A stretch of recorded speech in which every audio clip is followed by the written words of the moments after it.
Well, welcome everybody to our Wednesday podcast. Today, continuing the series Preschool the Finnish Way. And this is number 7 in our series of 9. So we're almost done with our series. So let's get into our lesson and just talk a little bit about what it means to have a preschool that is designed through Finnish education and what the teacher's role and responsibility is in this kind or this style of preschool. So we will mostly talk about how the teacher is the guide more so than the one controlling. A facilitator is one who designs and provides opportunities for learning. So that is the direction that we're going to go with this particular session. In Finland, teachers lead by stepping back. Children learn through exploration while adults create the conditions for discovery. This approach transforms the traditional teaching role into something far more powerful. A facilitator who guides without controlling, supports without directing, and trusts the child's innate capacity to learn. This is definitely a mindset shift from our traditional classrooms and traditional learning styles. So instead of designing an entire lesson plan that's scripted and planned minute for minute, the teacher creates more so a learning environment. Children create the learning, right? So teachers are giving the opportunities, opening doors, and then the children have the choice, the students have the choice to choose which doors they want to walk through and learn more about. Finnish educators design spaces and rhythms that invite curiosity. They don't script the learning, they support it. They ask more questions. They inspire the students to be curious and to examine further their world around them. This fundamental philosophy shifts the power dynamic in the classroom, placing agency in the hands of the children or the students, while the teachers thoughtfully curate opportunities for growth and discovery. So, how do teachers facilitate learning? First, they will spend significant amounts of time observing, because the best way to provide learning opportunities is to know your students, to know their likes, their dislikes, their strengths, their weaknesses. So teachers spend a lot of time watching how children think, interact, and explore their world. Then they will spend another same probably amount of time listening to the students and how they ask questions, sharing ideas, how they communicate with their peers, and how the student processes their world or their challenges and creates understanding. Finally, we will get to some of a teacher's role, which is a model. So the teacher can be on the floor with the students and modeling language, showing curiosity. I wonder what happens if I put this block on top of this block, right? And just modeling those curiosity questions or those wonderings and giving potential problems for students to try and solve. And then, of course, the other role or responsibility of the teacher is to guide, offering small prompts that open pathways without controlling outcomes. So facilitation begins with deep observation. This is the foundational responsibility of the teacher, watching how children think, interact, and explore.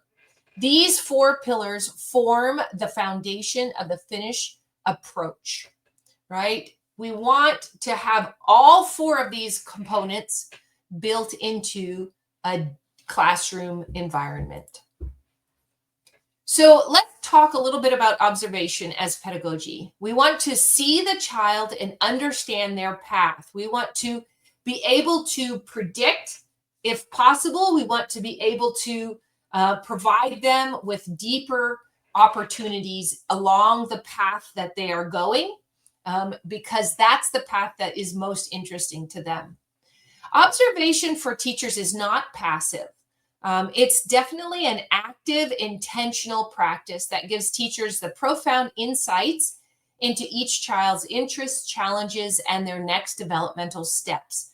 So knowing when to push a little bit, so the child is challenged, and when to step back and just let the child be in their understanding. Finnish educators approach observation as a form of respect, a way of truly seeing the child before intervening. So when a child is tying their shoes, for example, right? Some children, it takes them a little bit longer. Maybe their fine motor skills aren't as refined as they want them to be, and they might get a little bit frustrated. As an observation, the teacher can see, oh, this child is struggling. But the next step in that is not to jump in and say, okay, let me fix this. Rather, the next step is to determine, is the child so frustrated that they need support? Or is the child just frustrated and needs more time to work through it? So through careful watching, teachers learn when to step in and when to hold back. They notice patterns in play, emerging skills, and moments of struggle that reveal growth opportunities. This observational stance becomes the foundation for all facilitation decisions, right? Once we have a better idea of where our students are at developmentally and emotionally, then we can design those lessons a little more effectively. Next, we want to work on trusting the child. Children are capable. Yes, they might make mistakes. Yes, they might struggle and get frustrated. But in the end, given enough opportunity and time, a child will learn. And the sense of accomplishment when they have overcome a challenge is huge. So Finnish teachers hold a deep, unwavering trust in children's abilities. This isn't blind optimism. It's a research-informed belief that children are competent learners who could make meaningful decisions about their own learning when given appropriate support and opportunity. All right, next we talk about guiding without taking over, right? So one, like I said in our earlier scenario of tying shoes, or maybe of writing, right? That's a challenging one. Rather than seeing the child struggling and stepping in, resist the urge to jump in immediately when children face challenges. Pause first. Maybe offer some verbal affirmation or some verbal prompts or suggestions that might help the child to process and find the necessary solution. And stepping back to allow the children to discover their own pathway forward. Not everybody is going to tie their shoes the exact same way. And for one child who does it maybe with rabbit ears, another child might do the threading through the whole idea, right? So very different ways of tying shoes. In the end, the shoes are tied. And so giving the child the opportunity to figure that out on their own. We want teachers to support, not steer. Instead of directing every path, teachers often offer small prompts that let children think for themselves. This delicate balance requires restraint and confidence, trust in the student, knowing when your presence helps and when it hinders. Open-ended questions are a great way to just have tucked in your back pocket for these learning environments. What do you think will happen next? What did you know? What do you understand now? What happens if we right? So Open-ended questions stimulate thinking, creativity, and problem solving without controlling the outcome. We don't want to give the child the answers. We don't want to imply to the child there is only one correct way of doing this. We want them to sort it out and figure it out on their own. Instead of testing knowledge with closed questions, that's called memorization of facts, right? Finnish teachers use questions to spark curiosity. I wonder what would happen if. How did you figure that out? What else could we try, right? These are the options that we can ask the students to help them process and think critically. The teacher as the facilitator is not the smartest one in the room, right? She is not the know-it-all. She is part of the learning process. So some teachers I know have this fear. Oh, but Vanessa, if I open up the classroom and allow the students to do, what interests them, what if they are interested in something I don't know anything about? I won't be able to give them the answers. What if I can't answer their questions, right? So in a Finnish classroom, teachers are not the know-it-alls. Teachers are co-learners with the children, with the students. They join in play, they join in learning, they join in curiosity. They're not taking over, but they're deepening exploration through shared curiosity. They position themselves as fellow investigators, bringing genuine wonder to the learning experience rather than performing the role of expert. They help to make learning visible. They share in investigations and curiosity, and they express a real interest in what the students are curious about as well. So scaffolding is a great way to support students. Even at this age, you can really help them to build up their knowledge base. It's close enough to support, but far enough away to empower them, because scaffolding is just giving bits and pieces of the puzzle, but allowing the students to add their own puzzle pieces as they learn more. Right? So the facilitator's presence is calm, supportive, and intentional. Enough guidance to encourage, enough space to allow discovery. This is the art of scaffolding, providing just enough support to help children reach slightly beyond their current abilities. It can be a small challenge. It can be just a critical thinking, open-ended question. Teachers will master the skill of proximal support, being physically and emotionally available without hovering.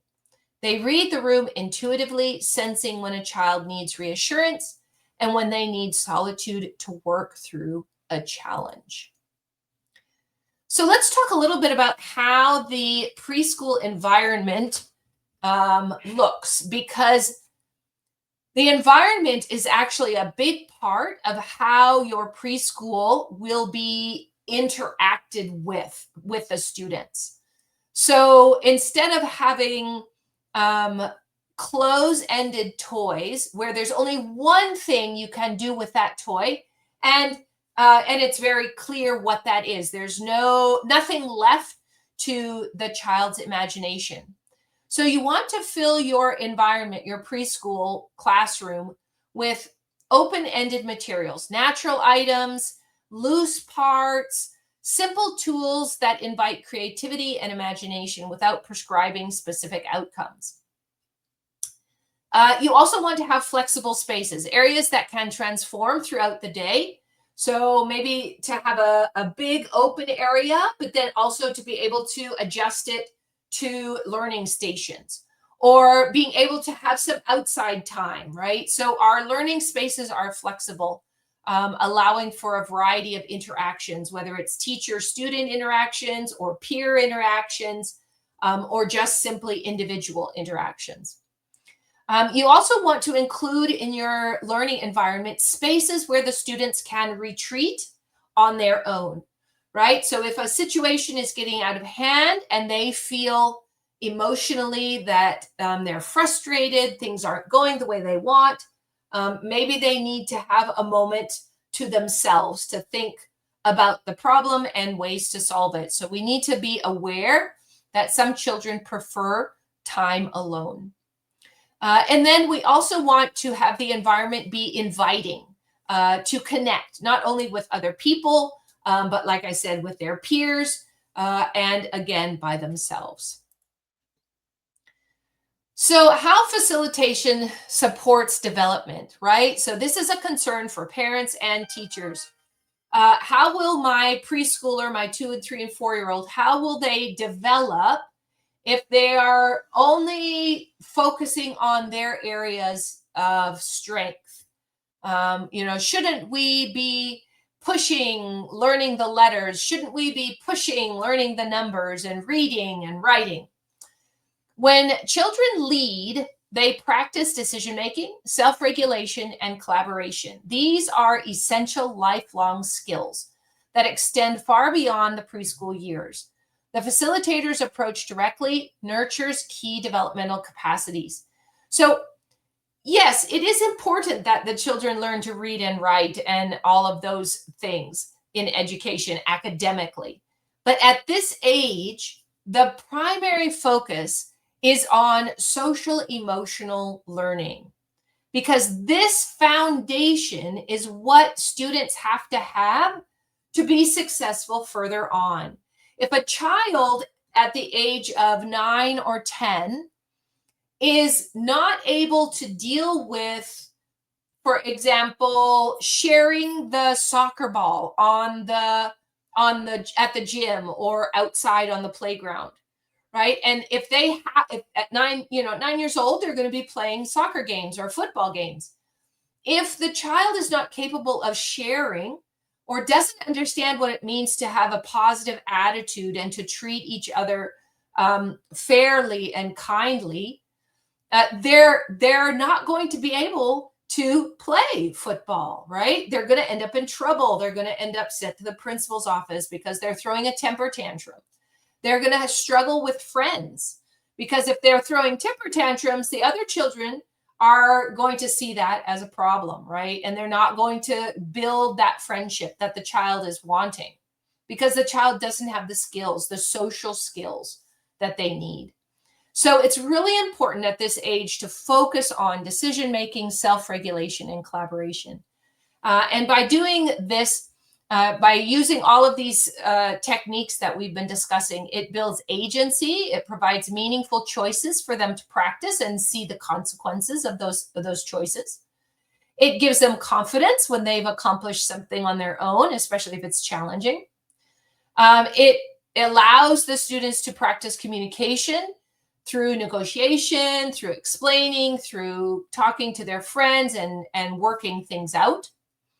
And it helps them to regulate their feelings, right? Their emotions and their impulses are supported because they're being practiced and refined with the support of the facilitator in the classroom. So these capacities don't develop through direct instruction, but through repeated experiences of autonomy, challenge, and supportive relationships. Exactly what a facilitator in a preschool program provides. How do we know that this information is going to be a successful system to follow? In the Finnish National Agency for Education, the teacher's role is to guide children's activities through sensitive interaction, right? Being aware of their social, emotional needs and development. Pasi Salberg, our educational expert, tells us less teaching is more learning. Again, a mindset shift that changes the classroom environment, all based in research. So, what are 3 practical ways that we can facilitate these concepts and skills in our preschool program? Number 1, fairly simple, just pause before helping. Take a deep breath, decide what you see, and maybe ask a question, right? Ask how the child is processing what they are doing. What is difficult about this? What solutions does the child have for this? Giving them the agency, the autonomy to control their environment.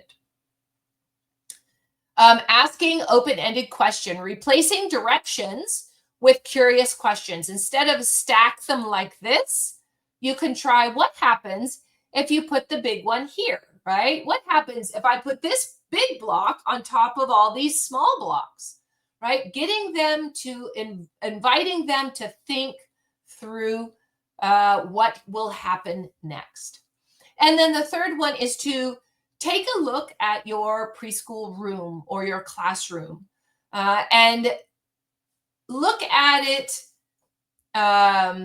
from the perspective of curiosity and open-ended learning, and see what you can remove that's very closed or defined already, and add some things that would be more open-ended so the child can explore more freely. My reflection question for today is, where can you step back so children can step forward? Is there one place where you could give children more time, freedom, or choice? Perhaps during a transition, a routine moment, or a particular activity where you typically guide every step. So where can you step back and allow the students to lead? Consider what would happen if you prepared the materials beautifully and then simply observed. What might children discover if you asked questions instead of giving answers? What capabilities might emerge if you trusted just a little bit more? So I would suggest that you choose one moment in your day tomorrow where you can consciously practice facilitation. Notice what happens. Reflect on what you learn about the children and about yourself as a teacher. So next week, we have our 8th session in our Preschool the Finnish Way series. It is about calm and balance, the Finnish approach to well-being. We touched on that a little bit today, didn't we? In the next episode, we'll explore how Finnish preschools create emotionally peaceful environments that support regulation and joy. We'll discover the rhythms, routines, and relationships that cultivate inner calm in both children and adults. We'll examine the role of nature, rest, and predictability in building emotional resilience, and learn practical strategies for bringing this sense of balance into your own classroom community. Thanks for joining me today. I hope you've been enjoying our preschool series, and you will join us again next week for number 8, Calm and Balance. See you then.